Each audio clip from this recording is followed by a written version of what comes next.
아오자이 소녀에서 억척스러운 아줌마로 순수와 드셈 사이 베트남 여성의 두 얼굴. 주위에 이쁜 여자가 있으면 나와 무슨 상관이 있던 없던 가슴이 콩캉콩캉 뛰고 눈길이 한 번 더 가게 된다.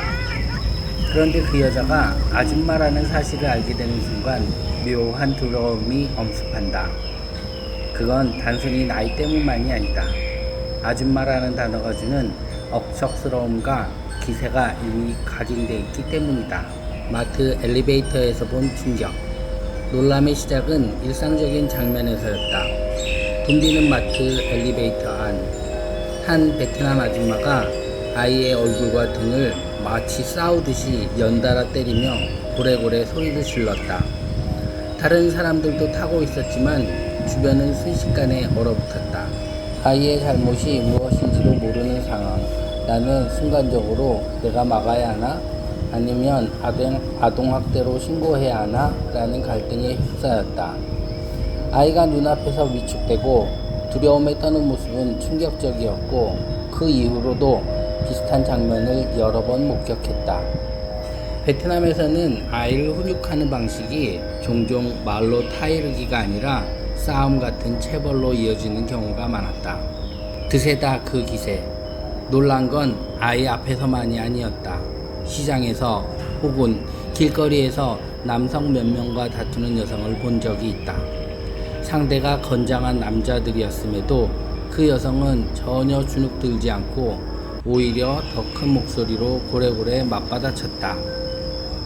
그 살벌한 기세에 나는 속으로 이 나라 여성은 절대 가볍게 생각하면 안 되겠구나 라는 생각을 했다.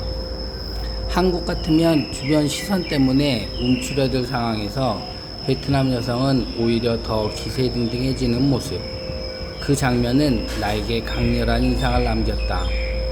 왜 이렇게 드셀까? 이건 단순히 성격 차이에서 비롯된 게 아니다. 베트남 여성들의 드셈에는 나름의 배경이 있다. 전쟁과 생존의 역사.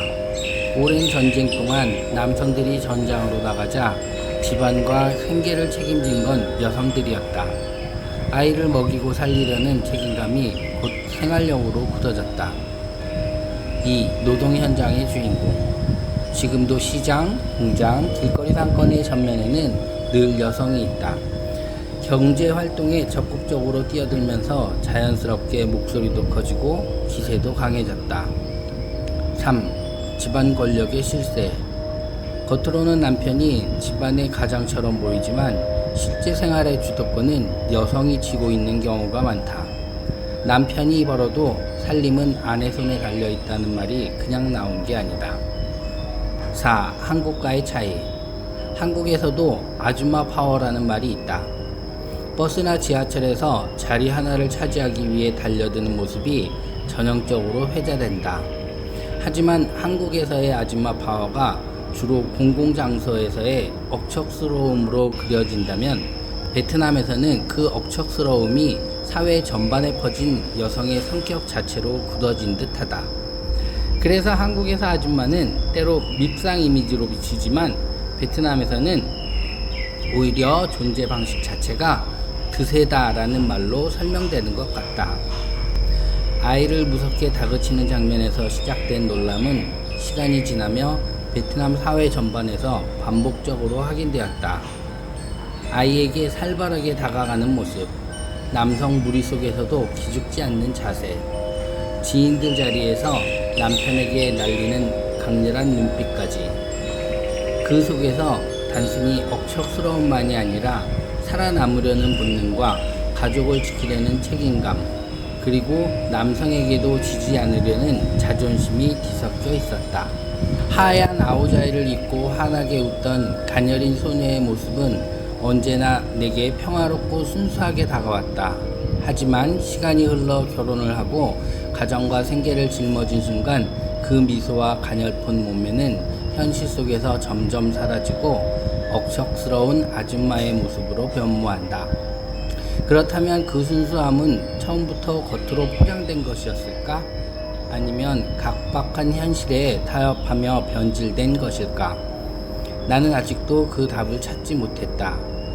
다만 분명한 건 베트남 여성의 강렬한 생존력과 드셈 속에는 그 순수했던 웃음이 여전히 겹겹이 숨어 있을지 모른다는 것이다.